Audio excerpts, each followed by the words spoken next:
Detik-detik Komisioner Bawaslu Ogan Ilir dijemput paksa Kejari, masih pakai mukena.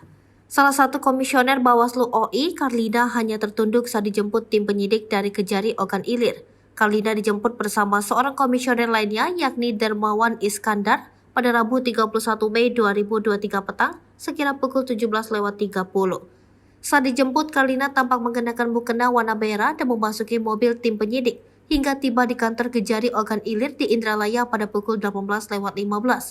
Tak berselang lama, seorang komisioner Bawaslu Ogan Ilir lainnya, yakni Idris, tiba di kantor Kejari Ogan Ilir dan langsung memasuki ruangan pemeriksaan di lantai 2. Ketiga komisioner Bawaslu Ogan Ilir ditetapkan sebagai tersangka diduga telah melakukan perbuatan pemufakatan jahat terkait penggunaan dana hibah Bawaslu Ogan Ilir pada Pilkada 2020.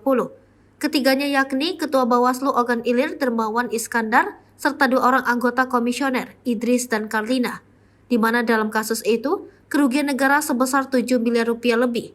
Kepala Kejari Ogan Ilir Nur Surya mengatakan telah memeriksa para tersangka tersebut.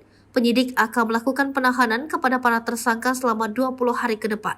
Nur Surya melanjutkan, penetapan tersangka ini sekaligus menjawab spekulasi yang beredar di masyarakat bahwa Kejari Ogan Ilir tebang pilih dalam penanganan perkara.